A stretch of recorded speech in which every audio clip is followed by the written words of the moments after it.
ઘણા સમય પહેલાંની વાત છે. એક નાનકડા ગામમાં એક સ્ત્રી રહેતી હતી. તેનું નામ સીતા હતું.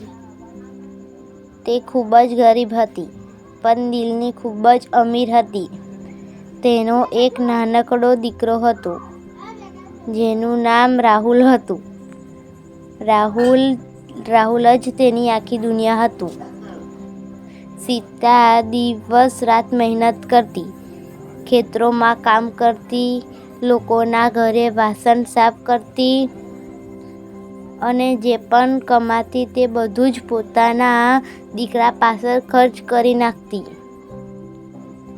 એક દિવસ ઘરમાં ખાવા માટે કંઈ જ ન હતું.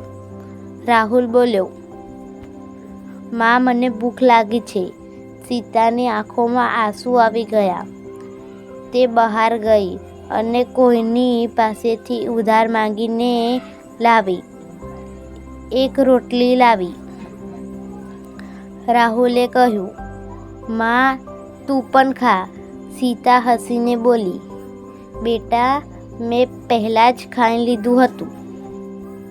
પણ સત્ય તો એ જ હતું કે તે ભૂખી હતી.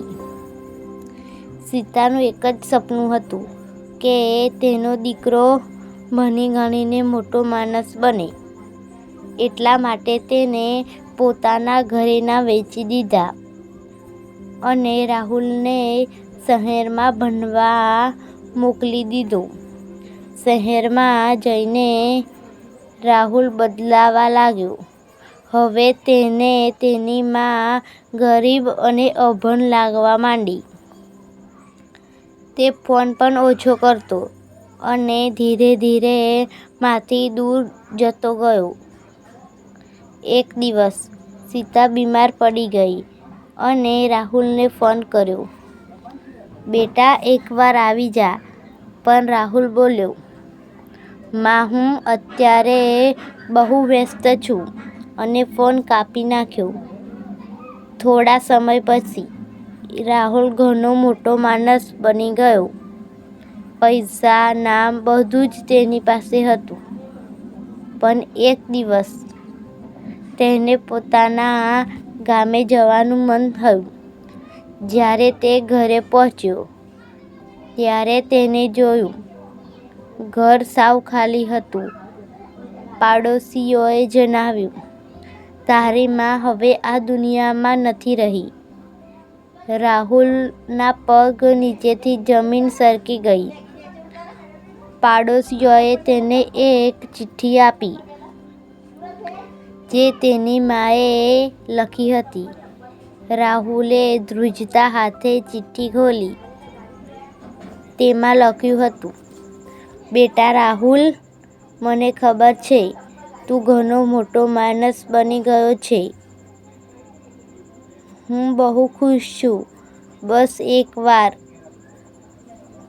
તને જોવાનું મન હતું. મેં ક્યારેય તારી પાસે કંઈ માંગ્યું નથી. બસ તારો સાથ માંગ્યો હતો. જો મારાથી કોઈ ભૂલ થઈ હોય તો તું મને માફ કરી દેજે."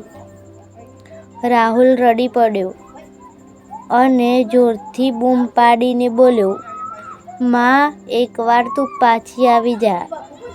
હું બધું જ છોડી દઈશ." પણ હવે બહુ મોડું થઈ ગયું હતું.